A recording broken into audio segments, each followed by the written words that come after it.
If you want to learn how to gain insights you can act on and solve business problems with data, all while building a data-driven culture at your organization, sign up for Pragmatic Institute's new course, Data Science for Business Leaders.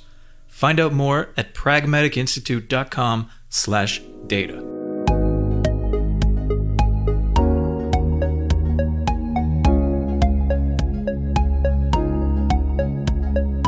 Welcome to Data Chats, a podcast by Pragmatic Institute and the Data Incubator, where we tackle data topics and trends with experts, industry leaders, instructors, and alumni. I'm your host, Chris Richardson, and today I'm sitting down with Meenal Iyer, VP of Data at Momentive.ai, formerly SurveyMonkey. And Meenal has over 20 years of experience building data and analytics platforms and driving enterprises to be insights-driven. She specializes in data literacy, data democratization, data monetization, and enterprise data and analytics strategy roadmaps. So a wealth of information. I can't wait to pick your brain. Meenal, thank you for joining us. Thank you so much, Chris. I'm very happy to be here. Well, for our audience who may not be as familiar with your work, maybe you could tell us a little bit more about your background and training and where you are today, what you're up to today. Absolutely. So I have been in this space for about 23 years. I got into it by chance, realized I had a passion for it and decided to continue my career in it. I've kind of explored different domains and industries as I believe that data problems are common across industries. It's just that, different businesses look and have a little bit of different data problems. But, once we define and or create the playbook, we essentially have an opportunity to help and fix that. So it has kind of been my goal and journey as I go across multiple organizations to see that how I can start enterprises truly understanding the value of data that exists within their organization and truly using it as an asset.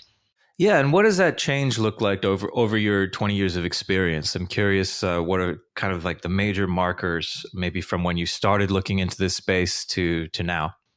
So I think, whoever invented or coined that phrase like data is the new oil couldn't have been much more righter, if writer is a word. So I think that data has obviously evolved. So people did understand that, data was needed, data was required, but it was looked at purely from a run the business kind of perspective for a very, very long time. It was just only much later that it actually evolved into, so much more beyond just pure reporting.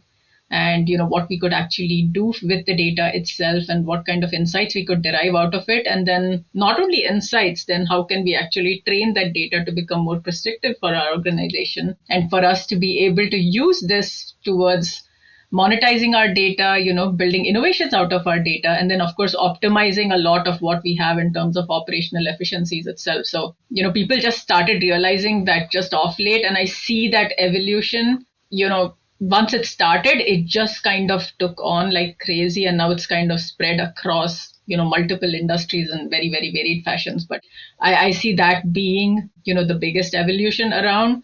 Of course, technology has also evolved very significantly based on that. So very excited to see, all of these new tools kind of coming up in ways in which we can actually optimize a lot of the processes which we used to think were routine and expected to do as part of the data process, so that we can actually focus on generating the value more than spending time on, piping the data in or building reporting out. So the space is evolving as well, as I can see.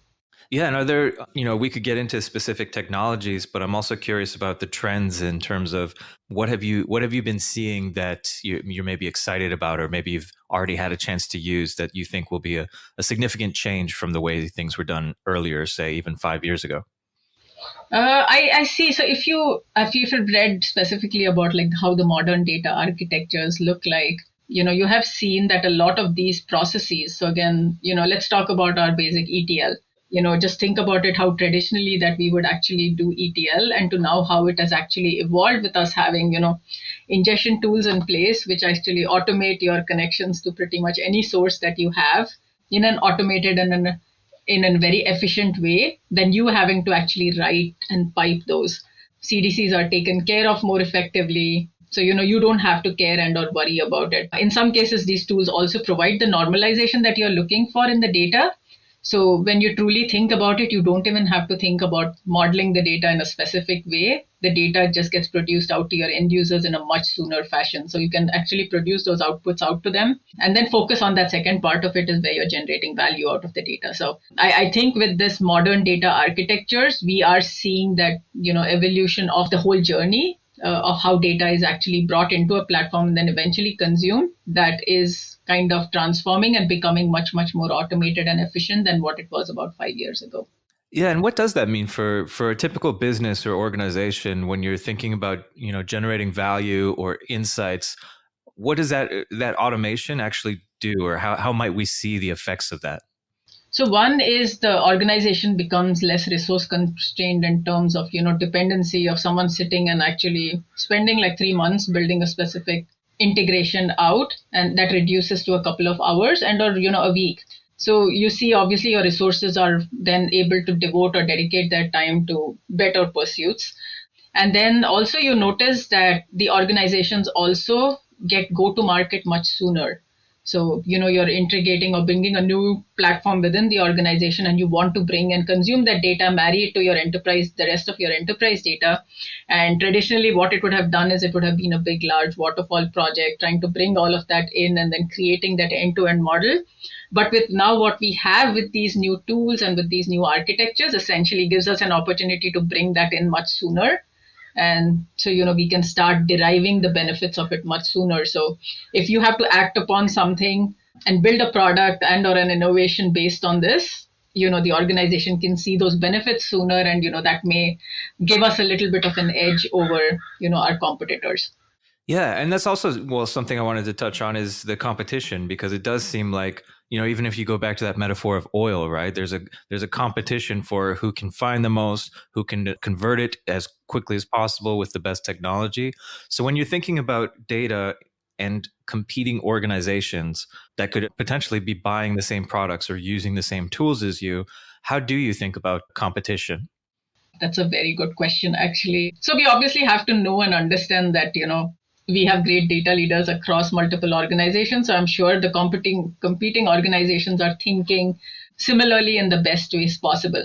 Now, you can bring data in, leave it within your warehouse and still not create value out of it. So there is so much that happens once the data comes in, right? So the effectiveness of what you can do with the data once it comes in and how easily and comfortably you can make that access available to your end users so that they can immediately benefit from it and then either create an innovation or a product or get an insight from it, which tells them, okay, this is the next step of what we need to do.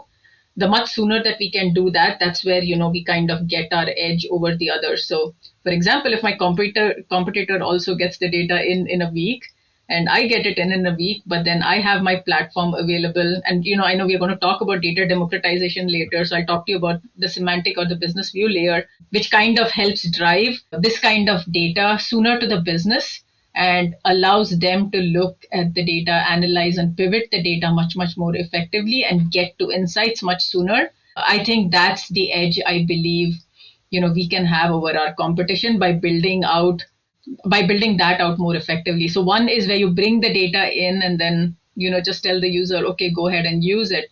But then truly having built that end layer out, which they are exposed to in a way that makes it easy for them to look at that data and make sense out of it, I think that gives the edge. Yeah, and let's jump into democratization. I'm sure people have heard of data democratization, but I don't necessarily know if there's an agreed upon understanding, especially for all of our listeners. I'm sure some people have more familiarity than others. So, what is data democratization, and then how do you see that playing into a situation like you're describing? So when I think about data democratization, and I know most of the world basically thinks, since we talk about democratization, they think about freedom of access, right? Mm-hmm. But it's not necessarily only freedom of data access.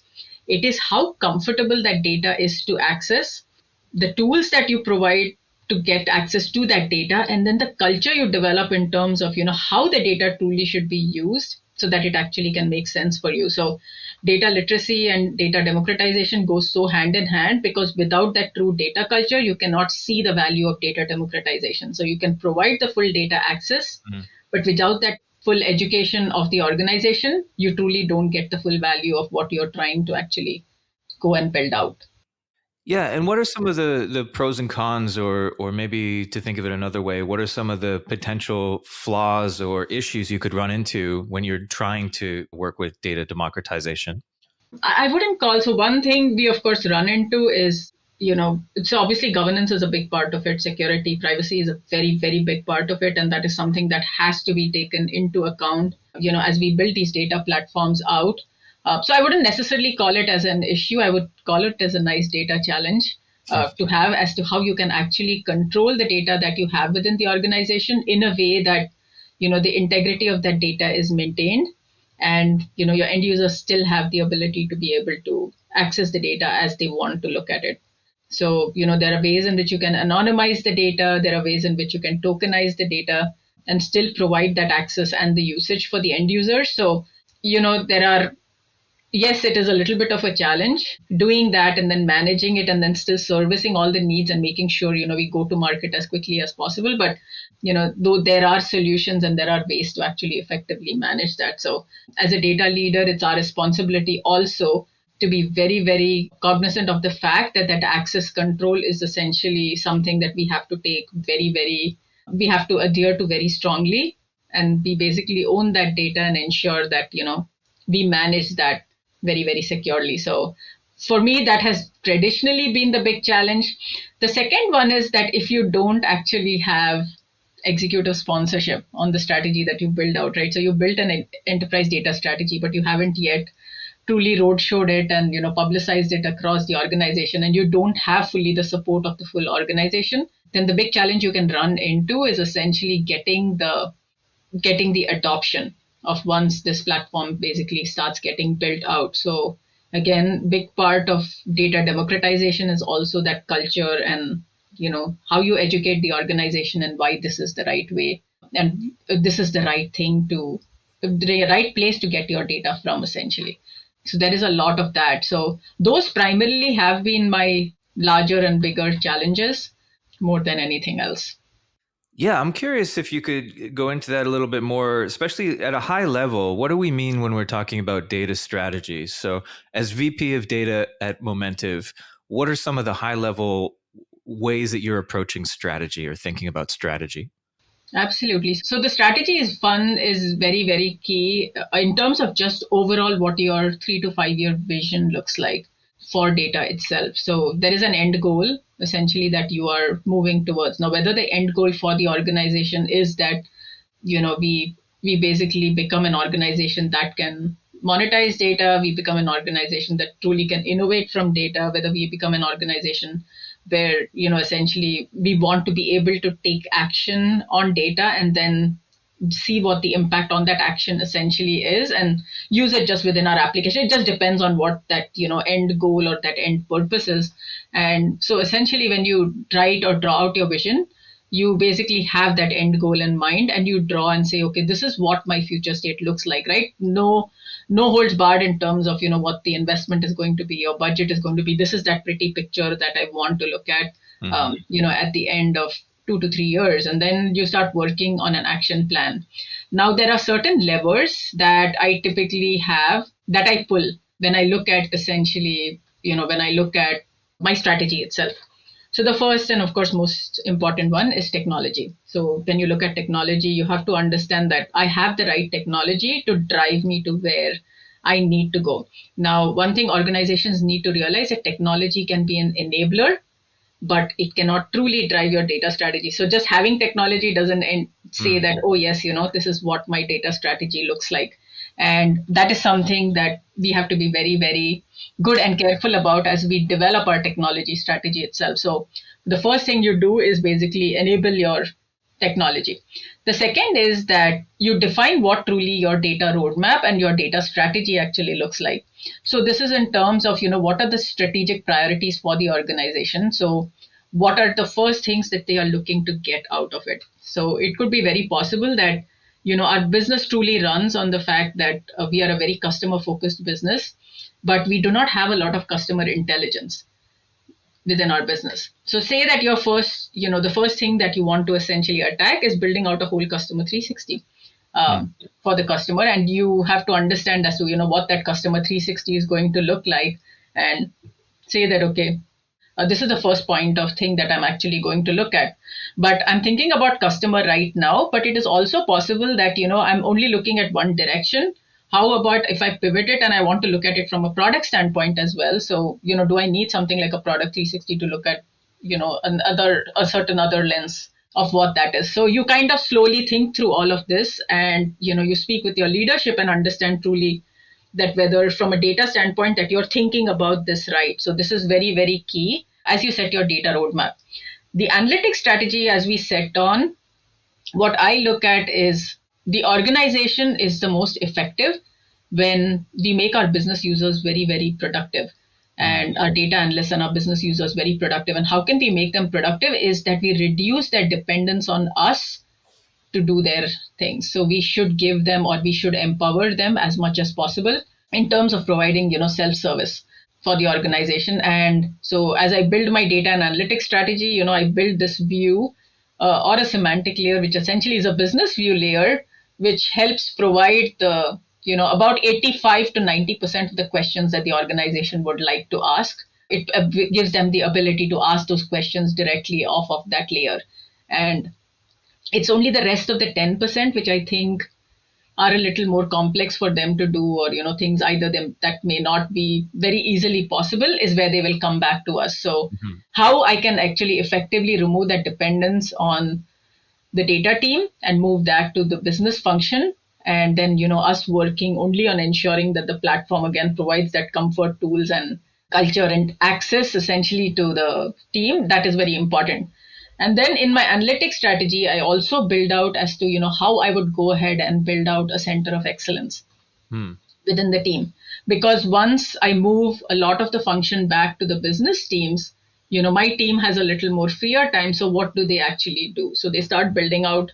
So we start building out, or we start working basically on a center of excellence for the organization, which provides any sort of technology guidance. So this includes training, upskilling our users, literacy for the organization, governance, ensuring that, our strategy of how we are building our data out is always in alignment with what the business is actually wanting. So we are working on the most impactful stuff, making sure, our platform is getting adopted by the organization so that, we don't have issues with where people are getting data from multiple places. So when we think about center of excellence and data, we think about all of these essentially together.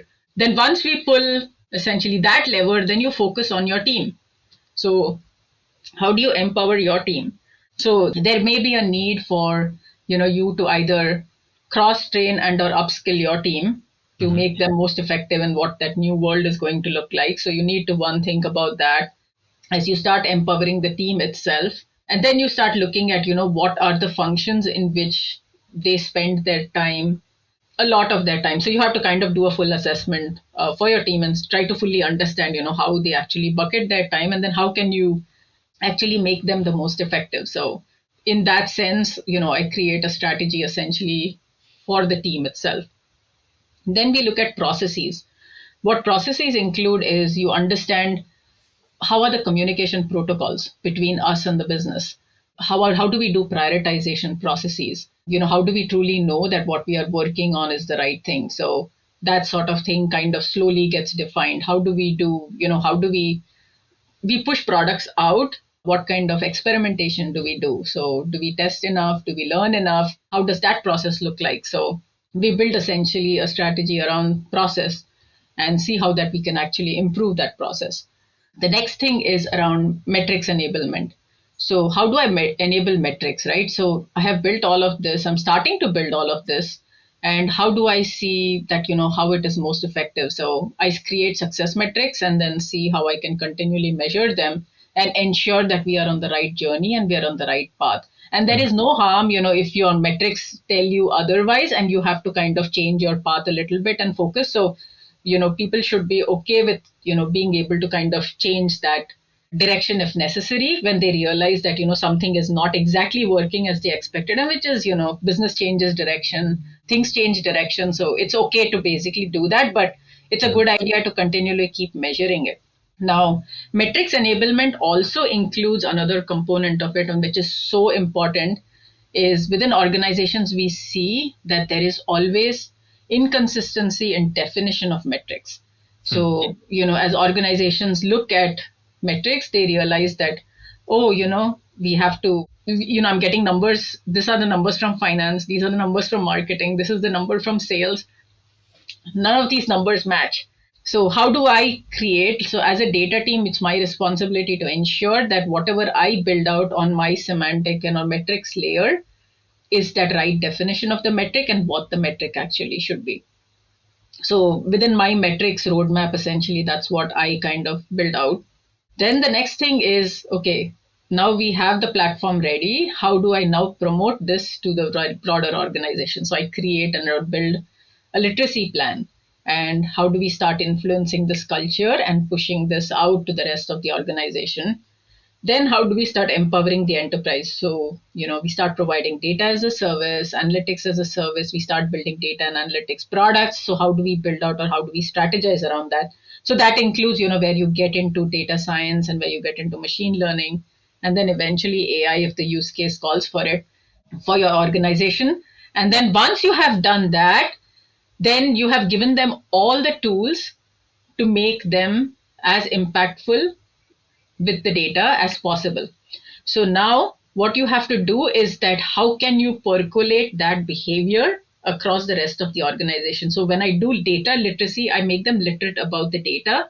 Now we have to make them literate about how insights driven, how can you make the organization insights driven as a literacy program? So, that's where you get the rest of the organization involved with whatever you are doing. And then the culture of the organization becomes such that everything is driven through data and everything is driven through insights rather than, I'm not saying gut feel will go away, but, rather than just focusing on gut, you kind of, go and prove everything through data itself. So you change the mindset and you move the organization slowly towards innovation. So when you start this journey, essentially, you take each of these levers, you play around with them, and you say, okay, each of these are going to be impacted in this fashion. And as you build your 3-year roadmap out, you have a vision of what the end state for each of these look like. And then you have your 1-year action plan or an 18-month action plan as to what the near term is going to look like as you slowly move towards that final vision. I mean, that's a great layout. Of anyone listening can literally just start thinking about their strategy from what you've said. So I really appreciate the detail you've given there. I wonder, are there, assuming that you have a great strategy laid out in a clear way, like you've just said, what in your experience are more likely setbacks or roadblocks that may occur? Like, are there common things that you've seen more than once to prevent a strategy from happening the way you had hoped? Yep, many of them actually, unfortunately. So one thing I realized is, and I realized it thankfully early on so that I could actually shift the way I even presented the strategy itself, is that the upper level executives get it. And I have full alignment from them in terms of, yes, we want you to go ahead with this. But when you get to the lower level, that is management and mid-management and below, you realize that the bottom, like those folks, essentially, for them, all of this is very different, right? It creates job insecurity. It creates where, they are like, this has been working for so long. Why are you asking us to change this? Now, if we do this, then this is where we spend 70% of our day. What are we going to do with what are we going to do with all this time that we have now? And what that causes is a lot of pushback as we go and start implementing this. So the one thing I learned over time is that you need to start looking for champions within the organization itself, because you as a leader sometimes, and I'm not saying we don't have the perspective, it's just that we are not grassroots sometimes. We are not able to truly articulate and tell them exactly how we are going to be able to address and fix. And the best way to do that is essentially to get a champion. And you find champions within the organizations. Typically, they tend to be power users. They tend to be, extensive data users. And you look for opportunities with them where you can showcase to them that something that they are working on or doing right now could so easily be done by, how you are telling them to go ahead and do it. And you make them the person who goes and champions your cause to, their teams. and to the rest of the organization. And for most part, that has worked out. So I would say, about 90% of the time it has worked out. The 10% it didn't work out is that, unfortunately my champion left. And so I had to go and find another champion and go back and revisit the project. But for most part, we have to understand that when we are solving for this, we are actually solving for that organization who does the real work, and not truly only for the executives and for people who look at that end state vision and say, yes, that's a very pretty picture. So that is so key and so important to know and understand. It was a learning that happened for me across time. And, it is something that I would encourage everyone to think about and look at as they build their strategy out. Yeah, and so as you said, there can be issues in getting everyone to see the same picture, and in some cases to upskill where you want to upskill. I've heard a lot of people lately be talking about centers of excellence, and I wonder how you use those most effectively. So centers of excellence, okay. So within organizations, they're used in a little bit of different ways, right? So some organizations, what they do is they create those center of excellences within their business units itself. And those centers of excellence, essentially what they do is someone within the organization, for example, if they have something they want to know about sales, and they don't know how to get it out of the data system, then they reach out to this center of excellence within sales itself, and they basically get their answer for it, right? So now the center of excellence for sales essentially is still pulling out of this core data platform, but the other team essentially is reaching out directly to these folks rather than reaching out to the data team itself. So there are organizations where this is a very decentralized form of center of excellence, but then there are organizations where the center of excellence resides within the data team itself. So the data team itself has all the knowledge that is essential for the business. And if they have things that they are not fully aware of or know, then they reach out to the business teams, get the answer, and then they reach out back to these teams. So not saying one is good versus the other. I think both work very, very effectively. But the function or the charter of the Center of Excellence teams essentially is to basically ensure one is full adoption of the data itself as it is provided in the right fashion and in the right manner. So they have to ensure that, whatever gets produced out of whatever they are producing is a validated and a governed data set rather than, it just being something that they have just pulled in together. So that is very, very key and very important in terms of what they need to do. Second is that they have a very good understanding of the technology that is being used across the enterprise and within their teams itself. And of course, I mentioned during my data democratization, when I described it, tools is a very key part of it. And they are fully aware of all the different tools in use within the organization, and they know exactly how to provide guidance based on those specific tools itself. Third thing they provide is a lot of coaching and training. So, coaching for either within their teams or within the broader organization itself. They provide essentially that coaching and training, and, they help it to kind of permeate within the organization itself. They also own like your best practices in terms of how to get to stuff. So for example, if we already have a validated set of data for our financial reporting, don't go back and recreate it. We already have this, so we can just pull out of this existing set. So they have a lot of that. So when you think about the excellence, they kind of have a full view and a full picture of everything from a data standpoint that is happening within the organization, and they would be the best bet to get answers to anything that you are looking for, essentially. Now, the intent is not for them to sit and produce reports and generate those kind of artifacts. They provide value in terms of just basic intelligence, and they kind of train the trainer, and so the other people can become productive by themselves rather than them doing it. So that's not to say they won't build something, but it's we kind of don't expect them to do that. Their intent is just pure education and guidance in how to best navigate the data within the organization. At least that's how I have implemented it, and that's how I have seen it work. Well, and for anyone who's listening who maybe doesn't at their organization have a center and is thinking about it, maybe they're a mid-level or maybe they're a growing organization, what would you encourage someone to think about, like if they're weighing the option of creating a center or taking a different approach? And then also in making that decision, how do you justify sort of costs versus benefits? Because I would imagine, it takes time and effort away from other things that may seem more urgent at the time, but you can see the long-term benefits perhaps. How do you weigh whether or not you should be thinking of creating one or making a case to create one, and then to make those arguments? Yeah, good question. So your center of excellence, and again, I'm talking about my experience specifically. My center of excellences have always been built out once we have gotten to the organization being primarily self-serve. So as I said, like when I say self-serve, 80 to 85% of the organization's questions get answered through my data platform, and they don't necessarily need my team to sit and help them do it.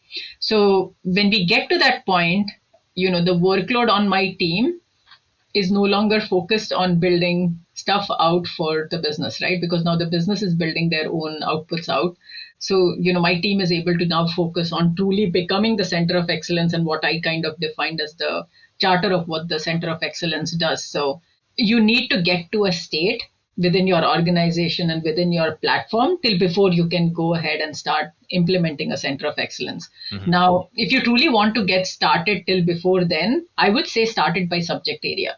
So it may happen that, you may have attacked a subject area, and it has gotten to a point where for most part, that is a very stable and a very, already very well defined and taken care of subject area. You have everything in place, and you may not have to invest too much in that subject area specifically. So you can start with being, starting a small center of excellence for that specific subject area rather than across your whole platform. And then, as it works, you start understanding as to, what's the best way and how effectively it is working, and then start using that as a playbook to apply through the rest of your subject areas and then get through your whole platform. But my preference would be that, get to a state of where, for most part, you're self-service, so that, you can truly build this function out in the way it can be most effectively used. But that's, again, in my opinion and in my experience, that's how I have implemented it. Sure. And when you're trying to make that case to maybe the C-suite that you should either hire more or you should take people off of certain tasks that they're doing in order to work within the center, what are the costs and benefits that you could think of? Because I could just imagine, like, unless I'm misunderstanding it, you're not necessarily creating value immediately, or like you're not doing something with the center that would immediately generate returns, but it's still a really valuable overall thing because it'll help in so many ways. But if somebody's looking at costs versus benefits, how do you make that case? Absolutely. So you would be surprised, but we never have had to hire new people to manage the center of excellence. It's within our current workforce, right? So as the work goes back to the business teams, for the most part, as I said, there's a lot of bandwidth that you find now. So beyond managing and keeping the platform as sane as possible, there is time and bandwidth that, we identify. So I have never had to hire someone like to just come in just for this. So from a resource standpoint, I haven't had to hire. Now, one thing I have had to do in terms of an investment is training and upskilling, because there is cross training required and there is training essentially required. But if you make training as part of the regular things that you do with your data teams itself, then it just becomes almost like a second nature thing rather than, an investment that you're making fully at one point for a specific reason. So cross training and upskilling is something that I encourage, throughout my team's work rather than, waiting for my center of excellence to be created to train them up. So even that doesn't require a magical investment at the end of it, but you can manage it that way. So that's, again, something I learned in terms of cross-training. So everyone on my team is always cross-trained to do end-to-end. So you're almost like a full stack, and, you're not always dedicated to just one thing. So in effect, you automatically increase the bandwidth and the resources of your team, and you can do so much more with just what you have. Because every organization is always strapped for cash, and data organizations more than most, unless you're in a super, super large company, which has a lot of money to give. Every organization struggles with bandwidth and every organization struggles with resources. Hmm. So, if you can optimize your resources by training everyone to do everything, and you can kind of manage your workload to see, where the balance is. Sometimes, there is a lot of the balance shifts more in terms of, it's more data pipelining than it is in BI. And sometimes it is more in BI than in data pipelining, and you can kind of shift the folks accordingly and, kind of move them across. So it can be very, very effectively done. I have done it in all my organizations, and, I have never had to go and like ask for resources unless very, very essential or if someone was leaving. Hmm. Well, that's good to know. I mean, I'm glad that you've had that kind of experience, and it seems like it's a fairly easy case to make it when you do it like you've just done. So it seems, if the situation calls for it, like a no-brainer. This would be a valuable thing to have within an organization.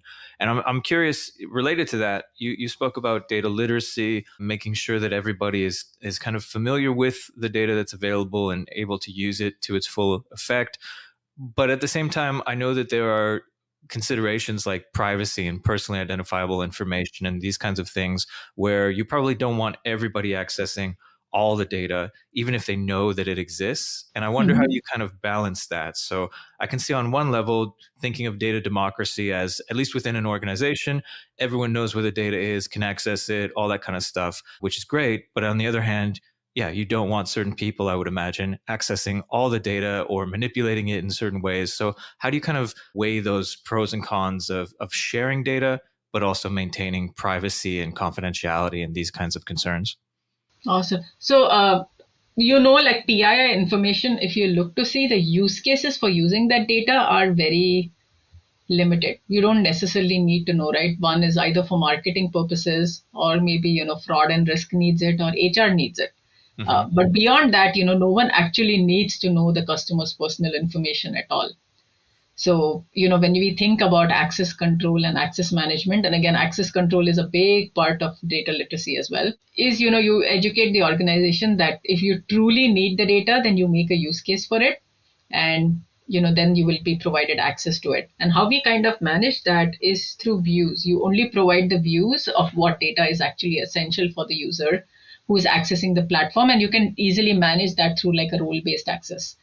So for everyone else, all of that data shows up as masked and or encrypted. And only if you have that very special role where you're allowed to see the data, then you get access to the data. So then that works. And you define that on your database platform itself rather than either on your reporting tool or elsewhere, so that, it's managed at the data layer itself and not, you don't have to go and apply to every reporting tool that anyone uses. So we have traditionally kind of managed that. Now, one thing which we have to do, so given, with CCPA and GDPR and everything, Hmm. the way you build out your customer and how you manage your customer information becomes also all the more important because, based on CCPA, a customer can come in and say, delete all my information that you have within the organization itself. And you have to make sure that, you are able to kind of delete that without compromising the rest of your data. And ensuring that the rest of your data stays intact. So as end users or as your listeners basically start building out, tell them to keep in mind in terms of the fact that, okay, how do I best build this out so that, and how do I manage access control based on the fact that I am going to get queries about CCPA, which is going to require me either to modify and or delete customer level information itself. And how do I do notification and how do I ensure that nothing else kind of breaks along with that. So it is easy. You can also tokenize your data. So, you don't have a true customer associated and you can associate every customer with just an ID. And people never have to know who that customer is because, if you look at segmentation or if you look at any kind of, persona definitions of customer, you basically are looking to just look at clusters of customer rather than a customer as an individual. And even if you want to assign that individual customer a specific segment, you can assign it, but no one needs to know exactly who that customer is. And you can do it programmatically without someone having access to the customer directly. So a lot of ways in which we can kind of manage and maintain the privacy and maintain the privacy of the customer or the integrity for the customer itself and still, continue to be productive for the business. Yeah, and with all the laws and the sort of changing landscape of how people are viewing data and privacy internationally, it can be a lot. And so I'm sure you and your team are well versed in GDPR, for example, and these kinds of things that you need to follow. But it's also not something you would necessarily want your marketing team or whomever spending all of their time learning about the laws or the policies. Are there rules of thumb that you tend to teach or think about when you're doing data literacy for people who are not the ones specifically working like in the data teams, but who are going to use data? Are there strategies you tell those people who, if they're a product manager or someone in marketing that's interested in data, but they're not the ones necessarily manipulating the data? What do Yeah. you tell them to do or to think about?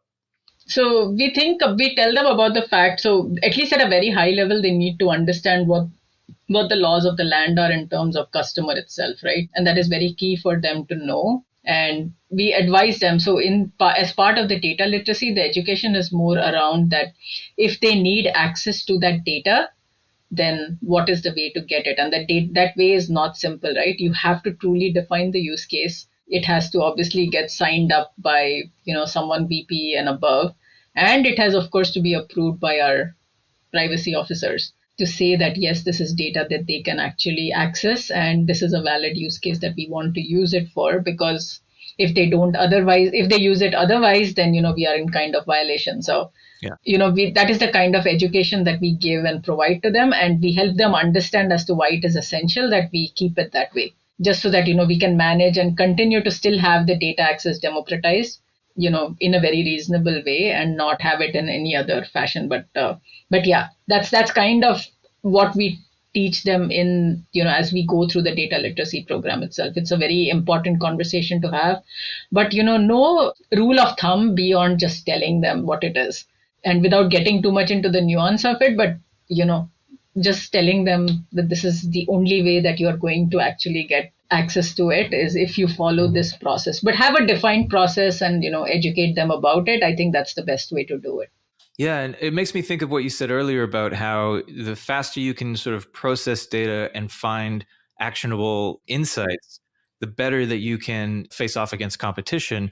And yet, if you are, kind of putting these layers in between as you should, as you mentioned, to make sure that user data is not being used in ways that it shouldn't be and that use cases are well defined, that seems like that could slow down the use of or the access to insight. I don't think so. Like, if you think about it, right? So as I said, we have your very defined use cases and where you truly need customer PII information, right? Because that's the most sensitive data, and that's where everyone starts challenging us. So if you think about it, marketing for marketing purposes, sales maybe because they have to sell the product itself. You have HR. HR may need access to information if employees are part of the customer group. And then you may need for fraud and risk, finance, fraud and risk. But if you look, those use cases are very, very specific. And for everyone else, you can just use the data in its aggregated or in this unidentified customer form. You don't actually need that information at all. Like, I don't see needs beyond that where you need that exact information. So I don't believe in any way does it contribute to us not going to market faster just because you don't have access to a specific individual's full information. So that hasn't been an issue. As so far as I know, we have been able to do, because you, as long as you're not able to uniquely identify an individual through his or her own personal information, you are basically good. So you still can have like a city state zip. You can still have, you can still keep the age as long as you're not able to uniquely identify the age and say that it's associated with this customer. You can use gender. So if you have all of these other attributes of the customer, you can still do all your analytics possible, still provide the best outcomes for your customer in terms of personalization that you want. And then we can always associate scores, or you can associate segments or anything to a specific ID or a customer. And then when marketing needs it, we can just tell them, okay, this is how we got it. So they never need to know that this customer was 53 years old and this one. All they will know is that this was the segment that the customer got associated with. This was the persona that the customer got associated with. But then they never understand what the underlying part of it. So you can still maintain the integrity, and you can still do everything that you want to do, with this process in place. And the process works once, and then you go every year and kind of revisit it and see that still that basically it applies. But I haven't found anyone complaining much about that specifically, where it actually reduces productivity itself. But yes, you have to make sure, again, education of it is so important, right? And then having a process where they very clearly know as to what they need to do to get access to something. So if we do that effectively, I believe that we can reduce that pain point for the end users for sure. Yeah, well, that sounds very promising, especially to people who might be hesitant or who might worry about that. What you've just laid out, is really good to know that you can both be quick and actionable, but also following the rules as we should be. So it seems like, I mean, it seems like you have a great strategy laid out, and then when that's executed well, you can be fast and do everything ethically and within the rules. So I mean, that's definitely, I think, what most listeners would strive for. And as they've been listening today, there's lots to go on. I'm sure people are, or if they've been listening to this and they're in related fields, they'll be taking notes and have lots of action items. What would you encourage people to do who are listening, who want to just start today or within the next 24 hours, make some significant impact in how they're thinking about data democratization at their organizations? What are one or two things that they could be doing today to have an impact? So the first thing I would tell them is define what data democratization truly means to you. So for me, as I told you, it means comfort, tools, and access for users, right? So if I'm able to kind of get all of that in a very clear way, then for me it is like, yes, the data is democratized in the right way and the business can actually make use of it. So from their standpoint, they truly have to define for their organization what data democratization means. So healthcare obviously has its own privacy stipulations, so they have to think about democratization very differently than probably retail or probably a financial services industry. So each person has to go in and make sure that they very clearly understand how they think about data democratization for themselves. The second is, and it's something I mentioned earlier as well, technology is an enabler. It cannot drive your data strategy. So don't just assume that just because you have all the technology in place that you have a firm data strategy. So it can help you optimize, it can help you become efficient, but it cannot drive your strategy. The business strategy essentially helps drive or dictate your data strategy as well. So you have to be very clear and fully understand what the organizational goals and strategy are in order to dictate and define how your data strategy is going to evolve across time. So if you ask me, those are the two key things that we should know and or understand before we start developing our strategy itself. I do have an article that I have written on data democratization itself. On my blog, it's called the datawall.medium.com. And, do go ahead and check it out. I have put a blurb about the semantic layer as well. So, added checklists for both of them. So if it's convenient, you all can at least know which are the boxes essentially that we all have each checked out. And then, what is there that is still needed to work on. I'm working on the next blog for, how to build out a strategy itself. So that should be hopefully coming soon. Perfect. And that's what I was going to ask you about as well. So there's the Medium page that we'll link to in our notes. How else, if people are looking to potentially contact you or just follow you, where would they check out? Yeah, so I think LinkedIn is probably the best bet in terms of how they can actually reach out to me. So I would probably just put a link to my LinkedIn as well, and that's there on my Medium blog as well. So Perfect. Well, it's been great talking to you and thinking about data strategies. I really do appreciate the time that you've taken and the insights you've given.